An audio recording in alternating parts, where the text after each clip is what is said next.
Hello, this is Catherine Marie, and you're listening to Long COVID Real Talk podcast. I wanted to do an episode today on something that I probably should have done an episode on at the very, very beginning, and that is how to take a shower with long COVID, because I know that so many of us have a hard time just bathing, um, brushing our teeth, getting dressed, the basic things in the morning that we probably took for granted before we got sick.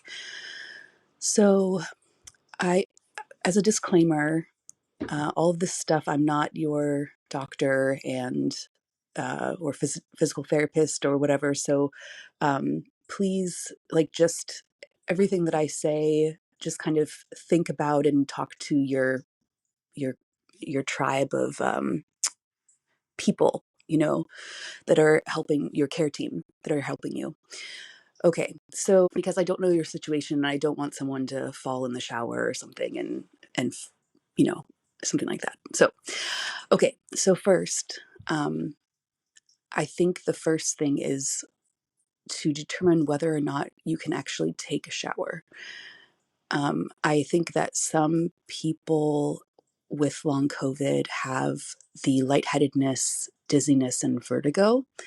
And if you have the vertigo, I would just recommend caution. There are a lot of ways that people stay clean and hygienic without showers and baths as frequently as we do here, at least in the United States. So at the very least, there are the body wipes that when I worked at an extended care facility, um, that they used for people that were too sick to be taken to a shower. Um, so that is your, most dire option there. And then another thought is to consider taking a bath. If you do, then, and I guess regardless, make sure you have a bath mat outside of the shower or tub, and also inside a shower mat. So that way you have the least likely possibility of falling. And then I don't know if it's I don't know if it's needed for everybody, but it also is helpful to have a bar installed in your shower or bath so that you can kind of hold on to it, and as you're getting in and getting out, just something to kind of steady you. So okay, so first, you decide between shower and bath.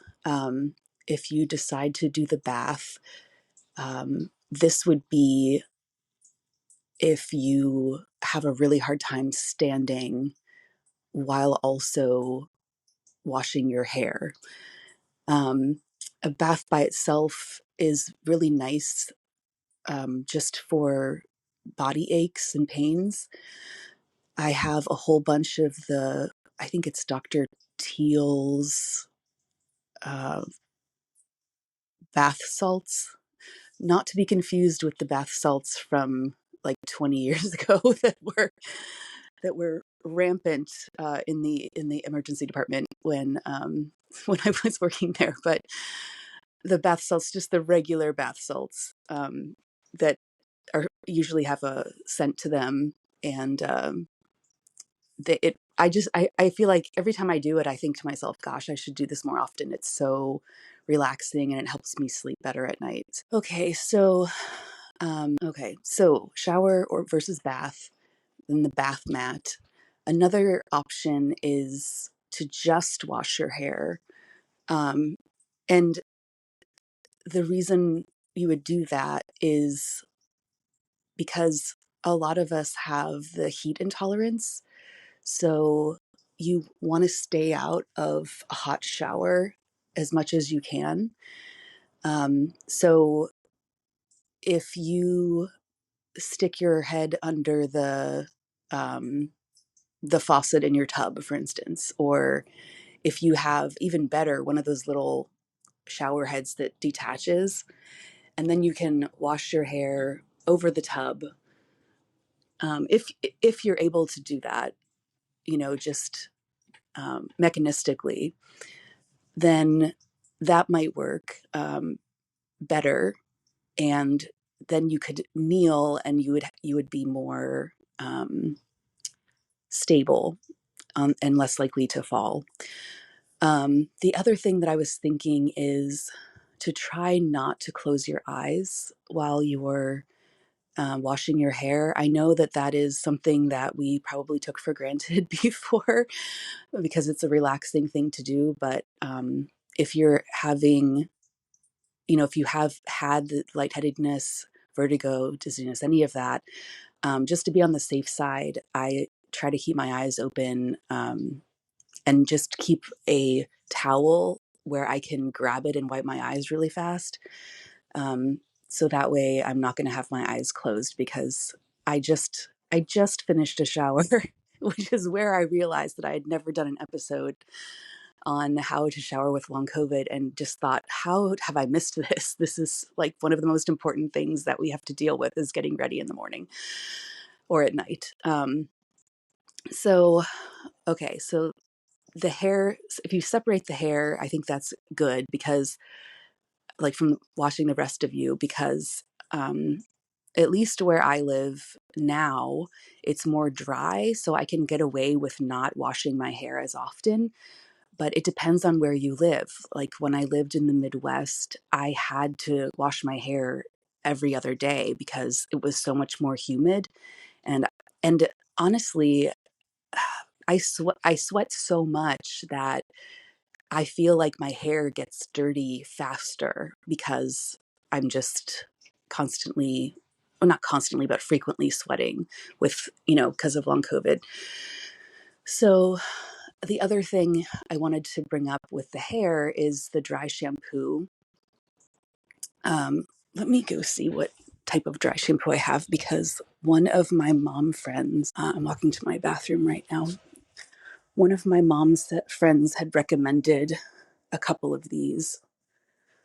Okay, so the one that I have is called Living Proof Perfect Hair Day Advanced Clean Dry Shampoo. It's the 83 milliliter bottle. It's a silver bottle with a white top and a clear cover. So that is really helpful, and that is recommended by one of the moms that I know who works in a salon. So I use that sometimes. Okay, sorry, I'm a little out of breath. Okay, so dry shampoo, bath, washing your hair separately. The other thing is, when you're taking a shower, if you take a shower, consider using a shower chair. I'm sure you've already thought of this, because I see it mentioned all the time in the Facebook groups. So good job thinking of it. Um, I have not needed to use it, but the main reason for this is because I take really, really fast showers. I usually take really fast showers because, well, mainly because I'm from a very, very large family. And growing up, we were constantly told, don't waste water, don't waste water, you've been in too long, so I try to keep it really, really short. And the other thing about that is, when I was growing up, we would camp a lot. And I don't know if you've ever camped, but in some campgrounds, you have to pay for the water. And I think you put in quarters or something. So imagine me with several siblings crowded into, a little shower stall, with my sisters, and we are rotating through, like in a circle, like a carousel, while the water's on, so we can each take turns making our hair wet, and then we each take turns doing like washing our hair with shampoo and then rinsing and then conditioner and then rinsing. So I recommend doing a not overly fast shower, because you don't want to get yourself off balance or anything, but I think that doing it more quickly is better, because it will also make it less likely that you will get the heat intolerance from the water, which brings me to the other recommendation of not using water that's super hot or super cold, because I think either one could make you kind of feel out of it, not great. um, so I think that is, let me think, is that everything for the shower? I think, oh, also if you don't have one and it's not too hard to do, or if you really feel like you need one, having a bar installed in your shower would be good. And like I said before, I have a towel that's draped over the top of the shower, um, so that I can use it to wipe my eyes. And when I wash my hair, I just do it really like pretty fast. I try to leave it in. I try to leave in. I use sometimes I use purple conditioner because and shampoo, because my hair is dyed a little bit. So I have some highlights.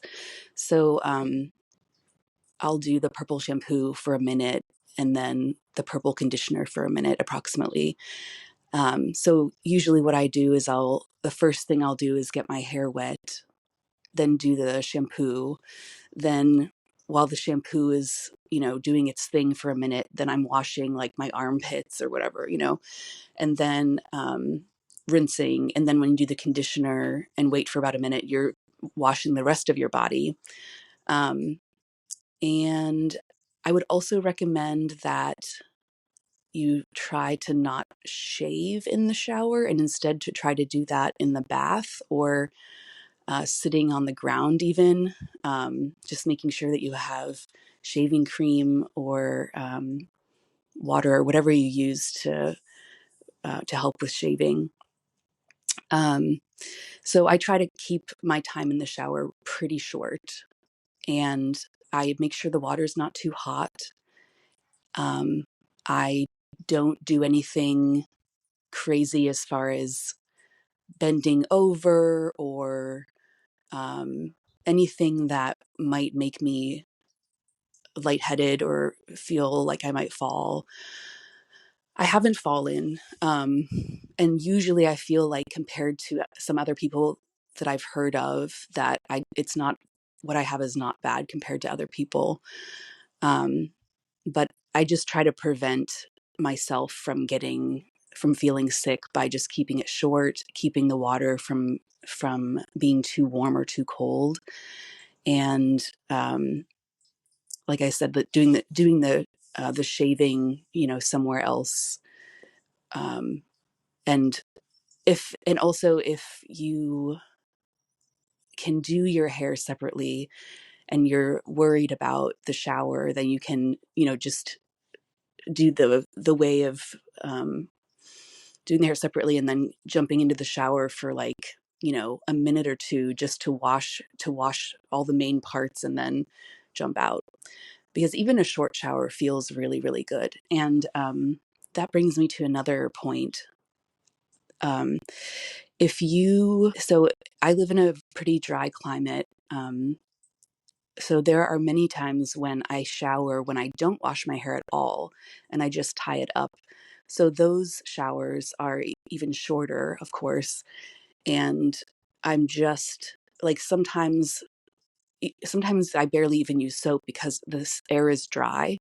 And I don't know, I feel like if you wash too often with soap in a dry climate, it can make your skin kind of dry. So sometimes I'll just jump in and out, barely do anything, but it feels really good. And I just try to make sure I get all the nooks and crannies, so that way there's no chance for anything to get stinky. Um, okay, I think that is everything for the shower. Okay, so next, when you get out of the shower, make sure that you have a bath mat to step onto. And the thing that actually is the hardest for me in getting ready is blow drying my hair. I don't know why, but even when I'm using the cool setting, I just really have a hard time, what is the word? Like being able to stand it, you know? Um, so I do a lot of air drying of my hair, but I prefer to blow dry it, but there's been a lot more air drying lately. Um, I usually will sit down on the ground in the bathroom when I blow dry my hair. I also usually don't put my head down. I usually leave it up and just kind of slowly put my head from side to side when I'm blow drying my hair. Um, and the same with brushing my teeth. I usually will start at the sink and then sit down on the floor with my legs out and just sit on the floor and brush my teeth. I know some people will also sit on their toilet to brush their teeth. I think that also could easily work. Um, it's just that how my bathroom is set up, the toilet is not close to the sink. It's kind of on the other side. So I would have to walk maybe 3 steps, and I'd rather just sit down on the ground next to the sink. So that's what I do. Um, and I think that's everything. I don't usually have problems with energy. Yes, I have problems putting on makeup, but I don't feel sick usually.